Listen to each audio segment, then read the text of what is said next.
Hola a todas y a todos, mi nombre es Alejandro Robino, soy gerente de políticas de cuidado de PAMI. Ante todo, quisiera agradecer el espacio que desde la Sociedad Argentina de Gerontología y Geriatría, la Asociación Gerontológica Argentina y las autoridades de este Congreso Mundial de Gerontología y Geriatría le brindan a PAMI, y a través del cual se podrá, entre otros aspectos, analizar y compartir las diversas acciones que desde el Instituto se están llevando adelante con el fin de garantizar los derechos humanos de las personas mayores afiliadas.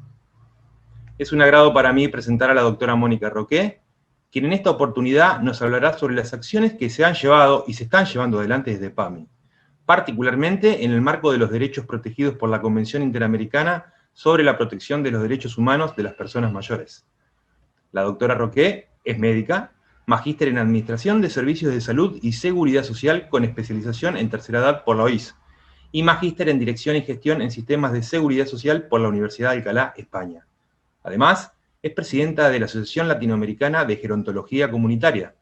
Ha sido jefa de la delegación argentina ante el Grupo de Trabajo de Composición Abierta sobre Envejecimiento y Derechos Humanos de Naciones Unidas y miembro del Comité Redactor de la Convención Interamericana sobre Derechos Humanos de las Personas Mayores, aprobada y ratificada por el Estado argentino a través de la Ley 27.360.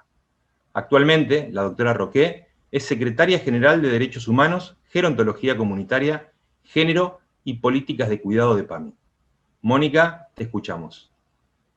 Buenos días a todos y todas. En primer lugar, quiero agradecer esta invitación de la IAG y de la Sociedad Argentina de Geriatría y Gerontología por permitir que el PAMI reflexione sobre los derechos humanos de las personas mayores. Nosotros en este momento, en el instituto, desde que asumimos, le hemos dado prioridad a la defensa de los derechos humanos y es así que se ha creado la secretaría que tengo a cargo, que es la Secretaría de Derechos Humanos, Gerontología Comunitaria, Género y Políticas de Cuidado. Todos sabemos que es muy difícil el abordaje de los derechos humanos en todos los contextos, mucho más en este contexto de pandemia, pero este paradigma de los derechos humanos se basa en dos pilares. Por un lado, que el Estado debe garantizar los derechos humanos de todas las personas, y por otro lado, que las personas son sujetos de derecho y sujetas de derecho, por lo tanto, que pueden y deben reclamar a los estados que se garantice sus derechos. También sabemos que las políticas gerontológicas, cuando se basan en los paradigmas, ya sea el tradicional o ya sea los derechos humanos, es importante englobarlos desde la garantía que esto precede. Por lo tanto, cuando yo tengo una política gerontológica basada en un paradigma tradicional, es muy posible que vea a las personas mayores desde la carencia y no desde el potencial y no desde que son sujetos de derechos humanos. Por lo tanto, acá hay una contradicción o una zona de puja o de disputa, que es pensar a las personas mayores como objetos de la beneficencia y hablar de beneficiarios, o como sujetos de derecho, con lo que esto significa, ¿no? Que el Estado debe garantizar sus derechos. Nosotros tenemos en nuestra región la Convención Interamericana que protege los derechos humanos de las personas mayores, que ha sido ratificada ya por 8 países, y entre ellos la Argentina, con la ley 27.360, y esta convención es la hoja de ruta para la política pública. La política pública de los países que ratificamos la convención debe respetar cada uno de los artículos que está manifestado en este instrumento, porque protege un derecho diferente. ¿Y cuáles son los alcances de la convención o los aportes que hace la convención? Bueno, la convención tiene varios aportes. Entre ellos permite crear conciencia de la contribución que hacen las personas mayores. Las personas mayores no son un gasto, las personas mayores contribuyen al desarrollo de sociedades plenas, democráticas y maduras. Promueve, protege y asegura el goce pleno y la vida en dignidad de las personas mayores.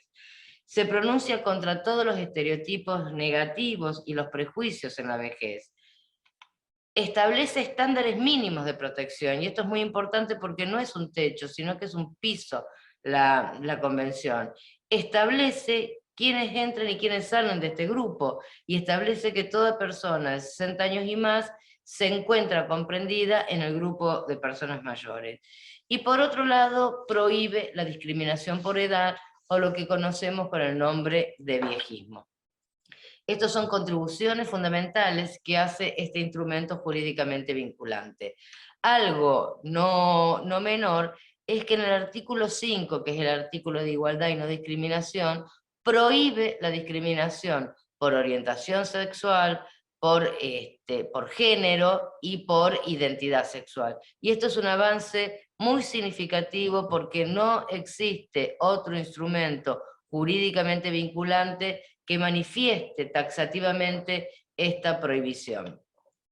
Por otro lado, la Convención plantea este paradigma de los derechos humanos, y este paradigma de los derechos humanos tiene en su artículo 7 la promoción de la autonomía, entendiendo como autonomía la capacidad de decidir. Y por otro lado se contrapone a lo que son las prácticas heteronómicas.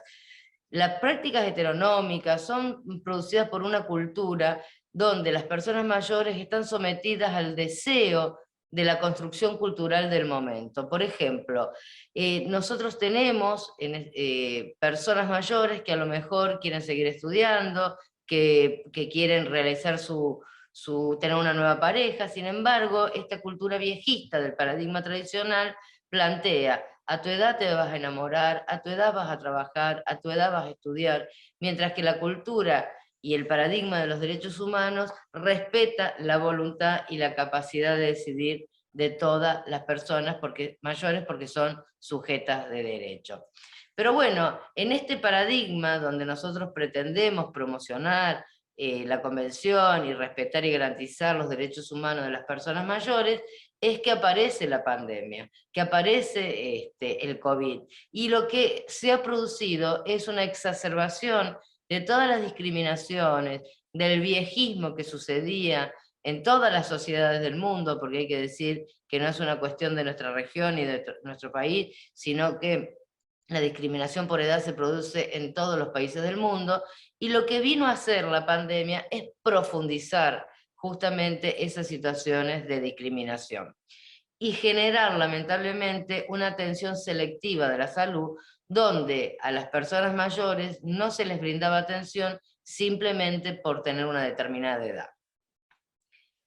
La pandemia además vino a agravar situaciones como la situación de la pobreza. Garantizar los derechos humanos de las personas mayores significa garantizar condiciones de vida mínimo. Sin embargo, la pandemia, producto de la pandemia, se aumentó en la región de América Latina y el Caribe un 7% más la pobreza, pasó del 30 al 37%, lo que significa casi 50 millones más de personas pobres. Y de personas mayores pobres de este universo, tenemos un 30% o un 50% en algunos países de personas mayores que están por debajo de la línea de la pobreza. Por otro lado, hablar de los derechos humanos, y más en contexto de pandemia, significa hablar de sistemas de salud equitativos y accesibles, y con inversiones de salud, como recomienda la Organización Mundial de la Salud, del 6% del PBI en el sector público, y sin embargo podemos ver que estamos lejos de esos estándares, inclusive en nuestro país, que se acerca bastante al estándar del PBI del 6%, pero muchos otros países están bastante lejos, como podrán ver Chile, Ecuador, Perú. Entonces, no podemos hablar de derechos humanos cuando la inversión en salud no es suficiente, y cuando la dificultad en acceder al sistema por parte de las personas mayores es bastante carente. Y otro de los factores que ha agravado la pandemia y que agrava la violación de los derechos humanos es la insuficiencia de inversión en los servicios de cuidado a largo plazo. Algo que hemos visto hoy en la pandemia, que hemos podido observar la ineficiencia de estos servicios en muchos casos. Hay escasísima inversión en los sistemas de atención en domicilio, centro de día, residencia de larga estadía. Hay países como los países como Suecia, por ejemplo, que tienen una inversión del 3,5% del PBI, pero hay otros países que tienen menos del 1%, y en la región de América Latina no existe prácticamente inversión en estos servicios. Nosotros desde lo que es el PAMI, el Instituto Nacional de Seguridad, el Instituto Nacional, perdón, de Servicios Sociales para Jubilados y Pensionados, atendemos a 4,5 millones de personas de 60 años y más, se le da una cobertura tanto sanitaria como sociosanitaria, y dentro de esta cobertura, la cobertura que damos es en los sistemas de cuidado, y especialmente tenemos una prestación en residencias de larga estadía. Nosotros tenemos 560 residencias de larga estadía como efectores que dan servicio a la población mayor, dentro del universo de casi 3.500 residencias en la República Argentina. Pero bien, en la pandemia, ¿cómo abordamos la pandemia basándonos en el paradigma de los derechos humanos? Hicimos varias actividades, entre ellos el programa de residencias cuidadas, pero también generamos un vademecum de medicación crónica gratuita, hicimos un portal denominado Comunidad PAMI para podernos comunicar con las personas mayores, la receta electrónica, la teleasistencia, los trámites web, la vacunación. Tuvimos un montón de medidas de manera integral que se ofrecieron a las personas mayores. Y en el ámbito específico para trabajar en el tema de COVID y las residencias, bueno, se generaron 2 hospitales nuevos, se hicieron 4 centros COVID leve, se puso en marcha el programa Residencias Cuidadas. Este programa de residencias cuidadas tuvo un enfoque asistencial, se brindaba asistencia médica en nuestros centros COVID o en nuestros hospitales, se tuvo un enfoque epidemiológico, de detectar tempranamente el caso sospechoso o el caso positivo, un enfoque psicosocial donde expertos, psicólogos y trabajadores sociales expertas en crisis pudieron abordar a las familias, contener al personal, a las personas mayores, y un componente formativo para poder brindar herramientas a todas las personas trabajadoras de cómo actuar en este contexto tan incierto como fue en su primer momento el COVID. Bueno, estas herramientas y estas medidas que llevamos adelante nos dio estos resultados, que tuvimos una alta tasa de contagio al principio, pero que luego fue contenida, teniendo una bajísima tasa de contagio durante todo el 2021, una tasa de mortalidad que fue alta en los primeros meses de la pandemia, en el 2020, junio y julio del 2020, pero que después fue bajando muchísimo y prácticamente fue mínima en el 2021. La tasa de contagio a lo largo de estos 2 años es del 35%, la tasa de contagio en las residencias de larga estadía, en estas 560 residencias que son prestadoras de PAMI, con 22.000 personas afiliadas. La tasa de letalidad no alcanza el 15%, entre todas las personas que fallecieron por COVID y que viven en residencia de larga estadía, solamente fue el 15%, pero si tomamos a todas las personas afiliadas a PAMI que se contagiaron, si tomamos el universo de personas afiliadas a PAMI que se contagiaron, solo se contagió el 2%, o solo el 2% de la población contagiada pertenece a residencias de larga estadía. Del mismo modo que si tomamos a todas las personas afiliadas a PAMI que fallecieron, solo el 2,7% pertenecen a residencia de larga estadía. O sea que tenemos tasas de contagio y tasas de letalidad muy, pero muy bajas, a diferencia de lo que ha sucedido en países europeos, países desarrollados, como España, donde el 47% de todas las personas fallecidas en España pertenecían a residencia de larga estadía, o el 45% en Reino Unido, o el 46% en Francia, o el 61% en Australia y el 80% en Canadá. Entonces, ante esas cifras tan terribles que nosotros observamos que sucedieron en muchos países desarrollados, gracias a estas medidas, este programa de residencias cuidadas, nosotros acá en el PAMI, en nuestro instituto, pudimos realmente combatir el contagio y la mortalidad, y puedo decir con muchísimo orgullo que no hubo una sola persona mayor que le faltara el respirador, o que le faltara atención médica, o que no tuviera la atención médica en tiempo y forma. Entonces, realmente cuando se trabaja en el paradigma de los derechos humanos, se garantiza la vida y se garantiza la dignidad de las personas mayores. Y para finalizar, bueno, la reflexión de que todas las personas tienen el mismo valor ante la vida y la muerte, que los derechos humanos deben ser garantizados para toda la población, tal como lo dice la Convención Interamericana sobre la protección de los derechos humanos de las personas mayores. Debemos promover, proteger y asegurar el reconocimiento y el goce y el ejercicio en condiciones de igualdad de todos los derechos humanos y las libertades fundamentales de las personas mayores a fin de contribuir a su inclusión, integración y participación en la sociedad. Muchísimas gracias. Gracias, Mónica, ha sido un placer escucharte. A continuación, para mí es un honor presentar al doctor Ricardo Yacoub. El doctor Yacoub es doctor en psicología, es profesor titular de la Facultad de Psicología de la Universidad de Buenos Aires y ha sido profesor invitado en diferentes universidades nacionales y extranjeras. Actualmente, el doctor Yacoub es subgerente de Desarrollo y Cuidados Psicosociales de PAMI. Ricardo, te escuchamos. Mi nombre es Ricardo Yacoub, soy subgerente de Desarrollo y Cuidados Psicosociales de la Secretaría General de Derechos Humanos, Gerontología Comunitaria, Género y Políticas Cuidados del PAMI, o también el Instituto. Vengo a presentar un programa de prevención y apoyo ante situaciones de violencia hacia las personas mayores.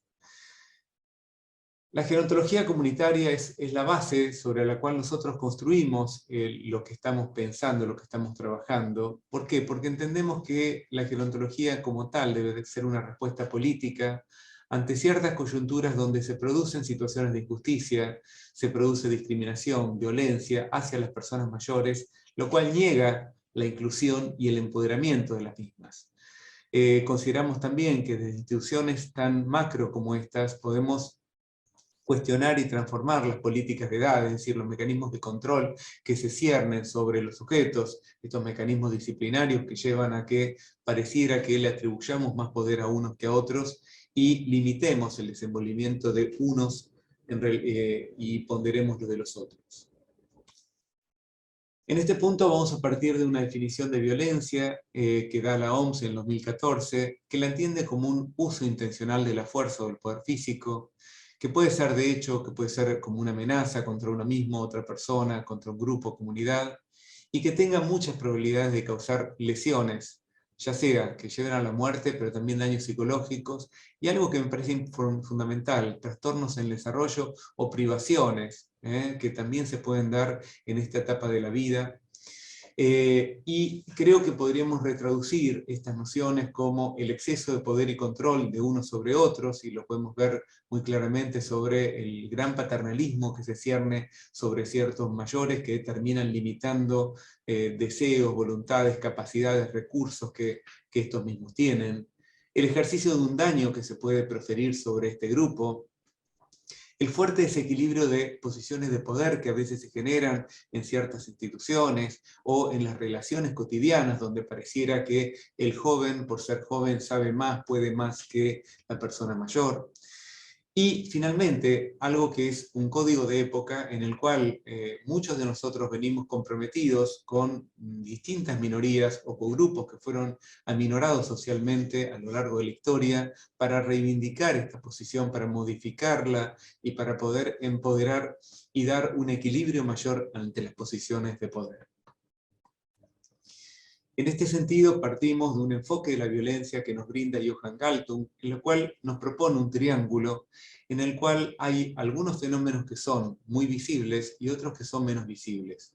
Todos sabemos que la violencia hacia la vejez durante mucho tiempo fue un fenómeno que costó entenderlo, incluso en la primera investigación sobre el zamarreo de los ancianos que hubo en Reino Unido, causó como cierto estupor. ¿Por qué? Porque no se suponía que era un grupo tradicionalmente violentado.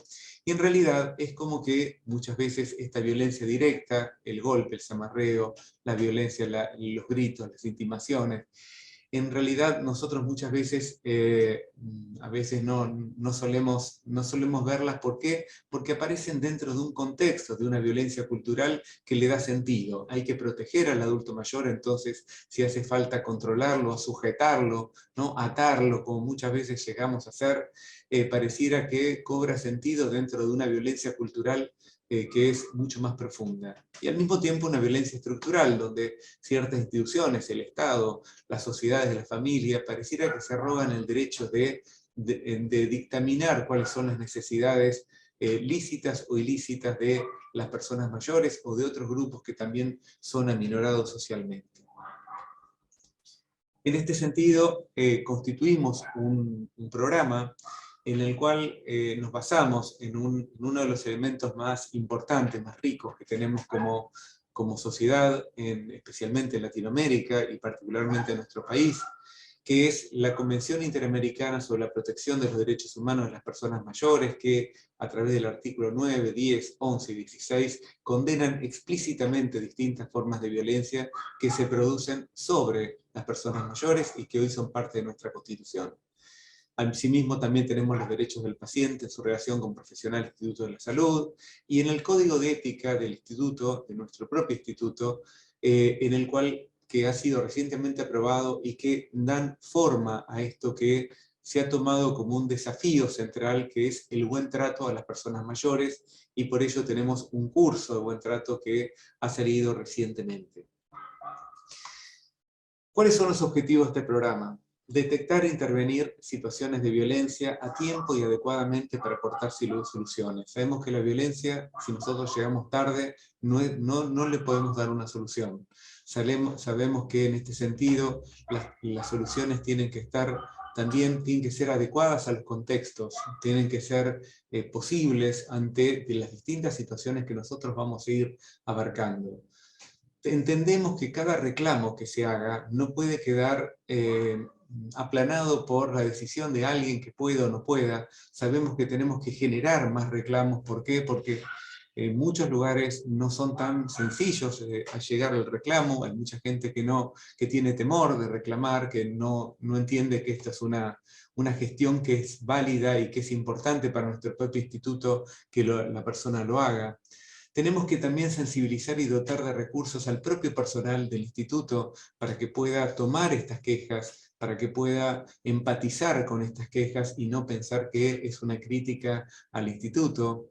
Y estamos incluyendo espacios como el domiciliario o el comunitario, que antes como obra social no lo entendíamos como parte de nuestro desarrollo, es decir, que si una persona está violentada en la casa, de alguna manera nosotros no podemos intervenir como otras instituciones, pero sí podemos dotar de apoyos y ayudas para que esa persona pueda resolver esta situación. Y fundamentalmente, el PAMI ya tenía metodologías sancionatorias frente a todas estas cuestiones.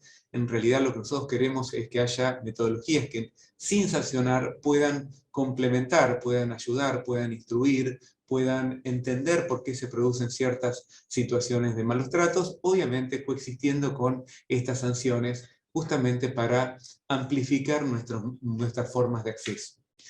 ¿Cuáles son los espacios de la queja? ¿Cuáles son los lugares donde más nos confrontamos con las dificultades? Una de ellas son los consultorios de los médicos de cabecera y especialistas. En realidad, una de las grandes críticas que nos encontramos es la falta de atención directa, gente que hace mucho tiempo que el médico no los atiende y que se encuentran con una secretaria que les repite una receta o lo que fuese. Negar la asistencia sin que hubiese otra persona competente, negar información, es decir, la información necesaria para que esa persona pueda decidir sobre los tratamientos indicados, no recibir un trato digno, y en este sentido ponemos mucho acento en todo lo que puede ser la orientación sexual, la etnia, la religión, los intereses y las voluntades de ese sujeto, no respetar la intimidad que tiene que ver con el lugar donde es atendido, la confidencialidad, la autonomía de la voluntad, es decir, todas estas cuestiones que consideramos que de no atenderse son situaciones de violencia. Otro de los ámbitos que tenemos son los establecimientos de salud, pensemos ya más en clínicas, en donde lo que nos podemos encontrar muchas veces son con situaciones de negligencia, ¿no? Donde hay un destrato, donde no hay una atención adecuada a tiempo, no hay condiciones de confort, de seguridad.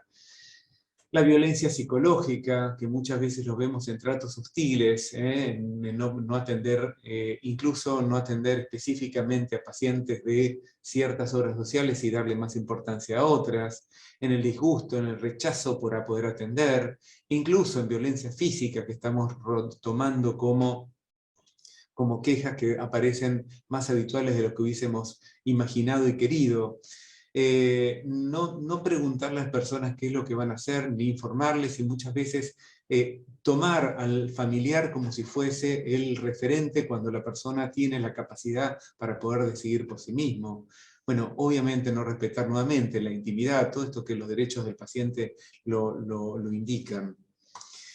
También tenemos otra instancia, que son los establecimientos sociosanitarios. ¿A qué nos referimos con esto? A las residencias de larga estadía, a los centros de día, a los clubes de día, es decir, a todos estos establecimientos donde la persona pasa muchas horas, donde a veces es más difícil incluso poder tener un ojo avisor, especialmente en las residencias de larga estadía, donde nos encontramos muchas veces con quejas en relación a la falta del consentimiento a poder entrar, es decir, a que el que toma la decisión por la entrada en la institución es un familiar, o a situaciones de violencia física. Y consideramos violencia física a la sobremedicación, a la sedación inapropiada, a las sujeciones sin justificación, a la violencia psicológica, los comportamientos autoritarios, gritos, insultos, etcétera, etcétera, o las prácticas discriminatorias donde por alguna cuestión se les priva de salir, o se les imprimen castigos como cambiarlos de habitación, cambiarlos de lugar de comida, por haberse portado mal o lo que fuese. Y también nos criticamos a nosotros mismos, que son las UGL, las agencias o el nivel central, cuando hay violencia psicológica, es decir, cuando se lo maltrata a la persona cuando va a pedir por algún tipo de atención, cuando hay descalificaciones, ridiculizaciones, cuando se los trata indistintamente de abuelos, intentamos que mejoremos el trato, cuando se viola la intimidad, la información personal y se la dice públicamente, cuando se realiza manipulación, chantaje, cuando se niegan las capacidades o las limitaciones que pueda tener una persona como para poder atenderla adecuadamente y que la atención termine volviéndose inaccesible. ¿Por qué? Porque en realidad no están dadas las condiciones de oportunidad para que esa persona pueda manejarse individualmente. Y digo, todo esto que tiene que ver con la indignidad de un trato. Y finalmente tenemos el ámbito domiciliario y comunitario, que decimos que lo agregamos, es decir, cuando nosotros vemos que hay una negligencia por parte de la familia frente a la atención de una persona que no puede valerse por sí misma, cuando hay un maltrato, cuando hay comportamientos, cuando hay una violencia psicológica que se expresa de muy diversas maneras, cuando hay una violencia económica que la vemos muy a menudo en la toma de las casas, o en la decisión la decisión sin consulta de esa persona. Es decir, tratamos de incluir, o incluso en el ámbito comunitario, donde muchas veces puede haber una violencia en el propio barrio, tratamos de poder dar nuestros apoyos a través de la asistencia física, médica, psicológica, social, tratamos de acompañar. Y lo que se preguntan es cómo lo hacemos. Tenemos dos formas de intervención. Por un lado tenemos aquel que hace la consulta directa y a partir de la cual nosotros nos contactamos telefónicamente, o hacemos entrevistas a domicilio, o vamos a la residencia. Es decir, tratamos de llegar a esa persona para poder ponernos en contacto con ese caso y utilizar todos los medios que pueda tener el PAMI para poder solucionar lo que pueda ser solucionable. En algunos casos puede ser mejorar la relación con la familia, en otros casos puede ser tratar de encontrar alternativas para que esa persona pueda resolver de otra manera, en algunos casos puede ser cambiar de lugar habitacional. Pero también tenemos una modalidad indirecta de atención, es decir, cuando detectamos estas situaciones a través de un sistema que lo llamamos CRM, pero es una gestión de las relaciones con el afiliado, donde todas las denuncias están hechas, nosotros las retomamos, hacemos un seguimiento minucioso de cada una de estas para que nada de esto se pierda, para que nada de esto demore más tiempo del que debe tener, y para garantizar lo que nosotros decimos, el buen trato. Entonces, cuando nosotros encontremos esto, vamos a vincularnos con todo el resto del PAMI para que se movilice en relación a esto, para que haya una evaluación médica, una evaluación en salud mental, para que haya visitas domiciliarias. Digo, muchas de estas cuestiones que ya se están haciendo y se hicieron, y muy bien desde el PAMI hace muchísimo tiempo, lo que intentamos es que tengan un núcleo de organización y un seguimiento cuando esto no se realiza. Y finalmente tenemos vinculaciones interinstitucionales, es decir, con organismos nacionales o provinciales, municipales, que también se dedican a esta temática y que quizás pueden tener otra incidencia en el terreno, así como también poder complementarnos con estas organizaciones, dándole lo que nosotros como PAMI podemos darle y que quizás ellos no puedan. Y finalmente, lo que decíamos, esta gestión que a veces podemos llamarla blanda, o habrá otras formas, que en realidad lo que nosotros encontramos es que cuando en un ámbito del PAMI hay ciertos niveles de violencia, nosotros podemos generar talleres orientados a la problemática. Cuando hay una persona que tiene dificultades, que puede ser un médico, puede ser un farmacéutico, puede ser una residencia, y esto está más localizado en una persona, poder tener entrevistas individuales, poder acompañarlo para poder generar nuevas estrategias, poder generar difusión de los derechos, formación, empoderamiento de las personas mayores, generar promotores del buen trato en las personas mayores. Es decir, lo que intentamos es que esta práctica se vuelva una práctica que dé un sentido, que mejore al PAMI, a una institución que para los argentinos es un orgullo, pero que a veces sabemos que una institución tan macro va a tener dificultades, va a tener errores, y lo que nos comprometemos es que pueda haber un PAMI sin violencia, o por lo menos donde mejoremos el trato. Y con esto le digo gracias. Gracias, Ricardo. Ha sido muy enriquecedora tu ponencia. Para mí es un placer presentar a continuación a Adriana Herrero, quien actualmente es la subgerenta de Políticas de Género, Diversidad Sexual y Disidencias de la Secretaría General de Derechos Humanos, Gerontología Comunitaria, Género y Políticas de Cuidado de PAMI. Adriana, te escuchamos. Bueno, en principio, muy buena jornada para todos, todas y todes. Mi nombre es Adriana Herrero, soy la subgerenta de Políticas de Género, Diversidad Sexual y Disidencias de PAMI. Les agradecemos, por supuesto, la invitación y a ser parte al instituto de este encuentro tan importante. Y un poco lo que vamos a proponer en este espacio es contarles un poco lo que venimos haciendo en función de políticas de género y diversidad en este organismo.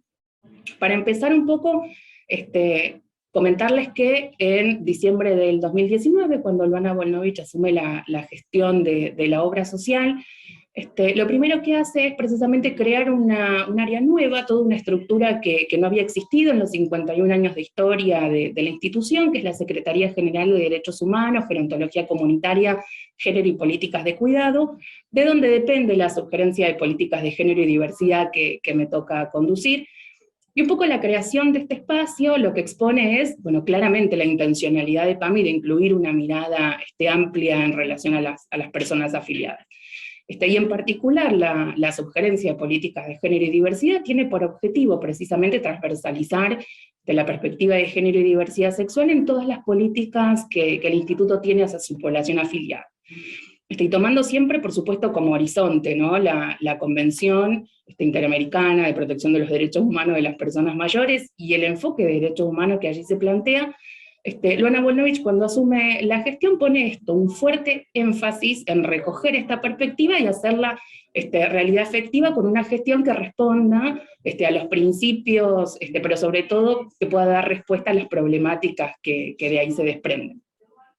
Ustedes saben bien que, bueno, el artículo 5 de la Convención establece la prohibición de la discriminación por motivos de género, identidad de género y orientación sexual, y en el artículo 9 se plantea esto, el derecho a una vida sin ningún tipo de violencias, condenando, por supuesto, las violencias por razones de género, identidad de género y orientación sexual. Es por eso que PAMI, adhiriendo a la Convención, comprende que las vejeces, en sus contextos sociales, en su historicidad, en sus trayectorias de vida, desde este enfoque de derechos humanos, pero también teniendo en cuenta este tiempo histórico, ¿no? En que las demandas feministas y de la diversidad se han hecho presentes para erradicar las desigualdades ancladas en los géneros y para enriquecer el enfoque de derechos humanos, que sin esta perspectiva consideramos que queda incompleto, ¿no? Y desde ya, por supuesto, la creación de una subgerencia de políticas de género y diversidad en la obra social más grande de América Latina es una medida clara y bien concreta que marca, ¿no?, la línea ético-política que esta gestión pretende de cara a las personas afiliadas. Por lo tanto, se trata en definitiva de una apuesta a pensar o a entender a la salud en términos integrales, ¿no? Si tenemos por ahí en cuenta que las desigualdades por motivo de género impactan directamente en la salud de las personas, y debemos de algún modo compartir esta mirada, generar criterios comunes, digo, para que todas las personas que trabajan en PAMI tengamos esto en vista, y de ese modo, por supuesto, garantizar derechos, pero sobre todo, digo, construir una obra social que incluya a todas las personas afiliadas en su inmensa heterogeneidad, ¿no? Entonces, un poco el trabajo que venimos haciendo de cara a las personas afiliadas lo podemos como encarar en dos líneas, ¿no? Una más vinculada a la prevención, a la promoción de derechos, y otra de carácter más interventivo, ¿no? De abordaje, de acción directa. Y para comenzar un poco entonces a contarles, vamos a hacer un recorrido sobre estas líneas de prevención y promoción, y luego les cuento brevemente sobre el abordaje de situaciones de violencia por motivo de género que venimos llevando adelante. Por lo tanto, digo, en principio, lo que hemos hecho para vincular directamente esta prevención y promoción tiene que ver directamente con la formación, ¿no? Que es esto que les comentaba, generar posicionamientos comunes desde donde partir. Por lo tanto, digo, desde ahí abordamos lo que es el curso de la Ley Micaela. Por ahí, para quienes no tengan conocimiento de esto, en Argentina existe una ley que es popularmente conocida como Ley Micaela, que establece la obligatoriedad de la formación en perspectiva de género y diversidad en los 3 poderes del Estado. Pero ¿qué pasa? PAMI es un organismo público, pero no es estatal. Entonces no estaba alcanzada por esta legislación. Sin embargo, Luana Volnovich, a partir, por supuesto, de su voluntad política, estableció también la obligatoriedad de esta formación al interior del instituto, al interior de PAMI, para que todas las personas que aquí trabajamos podamos contar no solo con concepciones más teórico-conceptuales respecto a la perspectiva de género, sino también para tener herramientas para saber por ahí cómo actuar ante determinadas situaciones. Esta capacitación, que fue la primera que lanzamos, es de manera virtual, con cohortes de 2.000 estudiantes, donde ya se han formado más de 10.000 trabajadores y trabajadoras de todo el instituto. Y del mismo modo hay un segundo curso, que nosotros le llamamos el curso de buen trato hacia las personas mayores, que cuenta en su interior con un módulo de género y diversidad, donde ahí compartimos herramientas necesarias en función de garantizar un trato inclusivo, con perspectiva de género y diversidad, junto con herramientas para saber qué hacer frente a situaciones de violencia por razones de género. Por lo tanto, en principio, la formación para nosotros es fundamental en función de poder generar un piso de acuerdo en función de, bueno, de qué hablamos cuando hablamos de género y diversidad, y por qué es importante esto en el ámbito de la salud. Y dentro de esta misma línea, digo, pensar que PAMI es federal, ¿no? Digo, está en todo el país, en toda la República Argentina, y como decíamos antes, digo, nuestros contextos forman parte de nuestro vivir, por lo tanto, los modos de abordaje ante estas situaciones nunca son iguales en las distintas zonas de la Argentina. Es por esto que fuimos desarrollando encuentros federales con todos los equipos de trabajadores y trabajadoras que se encuentran en todo el país, para recuperar un poco esa experiencia acumulada, ¿no? Que tienen todos los equipos, porque vamos, no venimos con una idea nueva, sino que lo revolucionario por ahí es convertirlo en una política institucionalizada, ¿no? En una prestación de la obra social. Porque lo cierto es que situaciones de violencia han existido siempre, y los equipos siempre las han abordado, por supuesto, con compromiso y sensibilidad. Así que para nosotros era muy importante contar con todo ese capital de experiencia que tienen los trabajadores y trabajadoras de PAMI. Así que fuimos haciendo el año pasado encuentros con todos estos equipos para compartir herramientas, reflexiones, para escuchar un poco cómo ha sido históricamente esto en el instituto, y generamos entonces un material unificado, que es como una guía de abordaje, casi como si fuera un manual de intervención, que sirva para todas las partes del país, y para que cada equipo pueda quedarse con ese insumo que fue construido colectivamente, y que permita dar respuestas de la mejor manera posible a la problemática. Y por ahí, bueno, si hablamos de encuentros, me gustaría mencionar una experiencia hermosa que llevamos adelante durante todo el año pasado, que fueron encuentros de prevención de violencias destinados a los centros de jubiladas y jubilados de todo el país. Lo llevamos adelante junto con el Ministerio de las Mujeres, Géneros y Diversidad de la Nación, que fueron encuentros virtuales en donde recorrimos más de 300 centros de jubilados y pensionados, los dividimos por regiones, y ahí pudimos reflexionar, bueno, junto con todas las personas afiliadas sobre estos temas, ¿no? Recuperando por ahí las particularidades de cada provincia, escuchamos las inquietudes, las problemáticas, pero principalmente, digo, conocimos las estrategias territoriales que se dan en estos ámbitos de participación comunitaria que son tan importantes, que son los centros de jubiladas y jubilados. Para nosotros, por supuesto, fue un hermoso recorrido para compartir, para conocernos, pero sobre todo esto, ¿no? Para adquirir estas herramientas o estas estrategias que las personas afiliadas se van dando en los distintos territorios para prevenir, por supuesto, pero también para actuar en estos espacios que son estos centros donde los lazos sociales son tan importantes.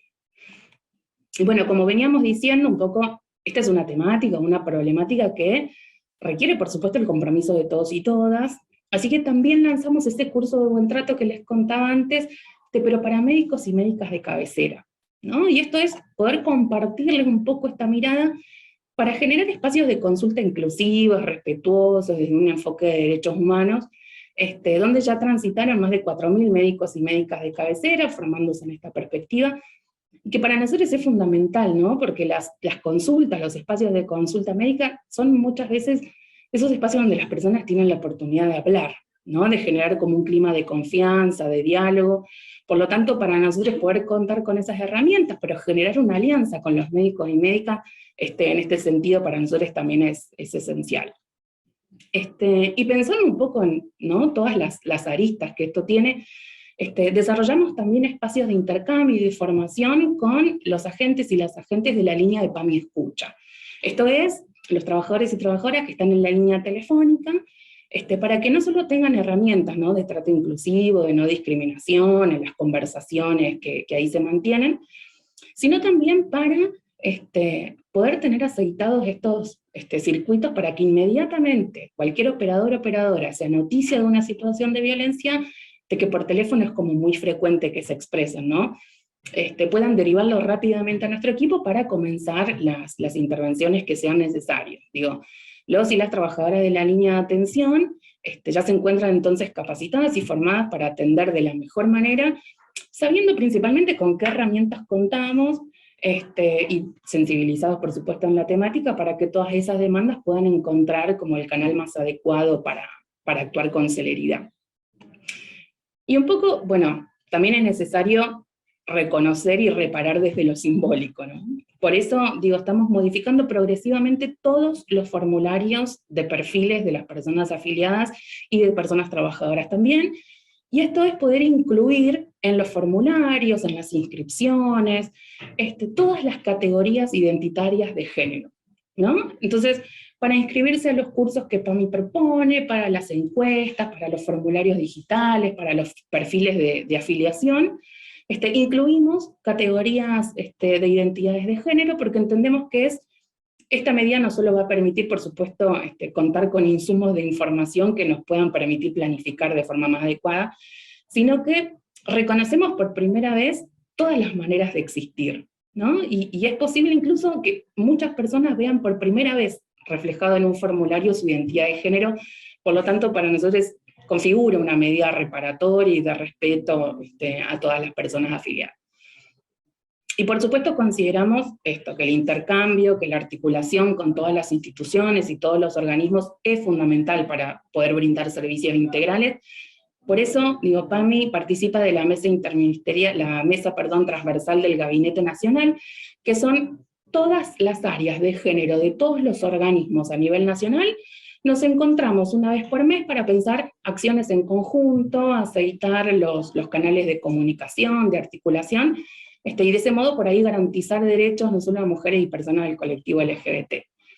Y participamos también de lo que les decía, la mesa interministerial de políticas de cuidado, donde aportamos el enfoque gerontológico, ¿no? Sobre todo en los cuidados, que PAMI tiene como muchas prestaciones en ese sentido, así que todos los organismos que cuentan con políticas de cuidado, también nos reunimos asiduamente para intercambiar, para articular entre nosotros, pero sobre todo entendiendo que Es un tema que está en agenda, luego de años de lucha de los movimientos feministas y de la diversidad, y hoy esto cuenta con un espacio de trabajo interministerial del que PAMI forma parte, y donde, bueno, participamos junto con la doctora Mónica Roqué, que es la secretaria de Derechos Humanos de PAMI, y que es pionera en las temáticas de cuidado, es una referencia para todos nosotros y que tenemos el privilegio de aprender de ella todos los días.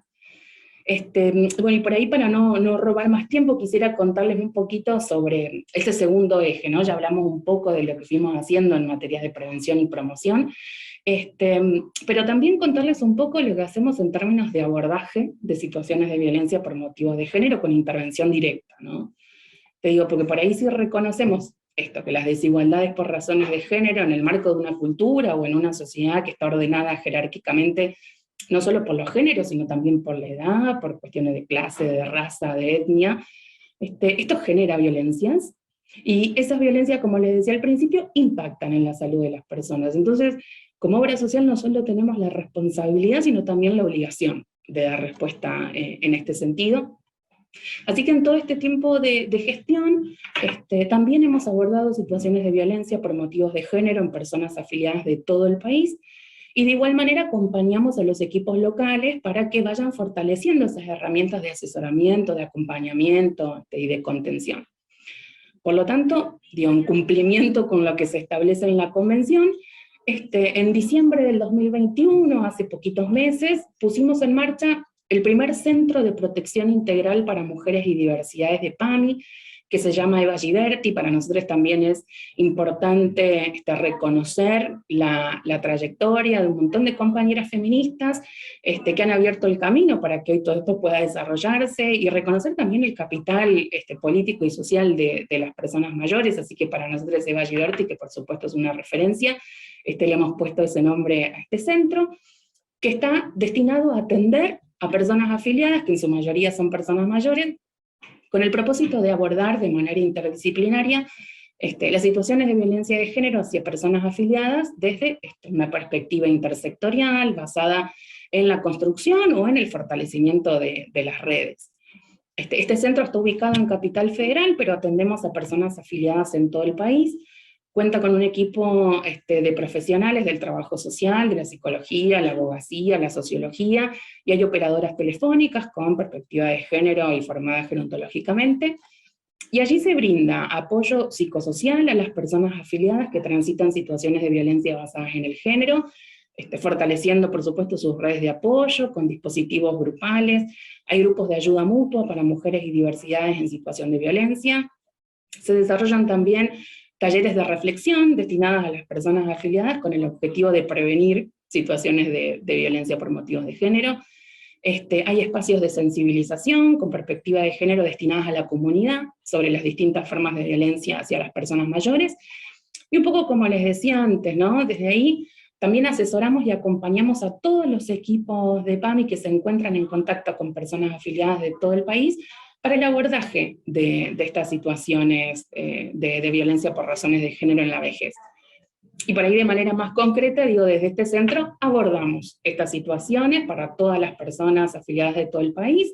Quienes se encuentran en situación de violencia de género se pueden acercar de manera presencial directamente, o se pueden contactar por teléfono, por correo electrónico, de manera virtual, por WhatsApp, porque muchas veces se convive con el agresor, ¿no? Entonces acercarse o llamar por teléfono no es una opción, pero el mensaje de texto funciona como una estrategia de comunicación.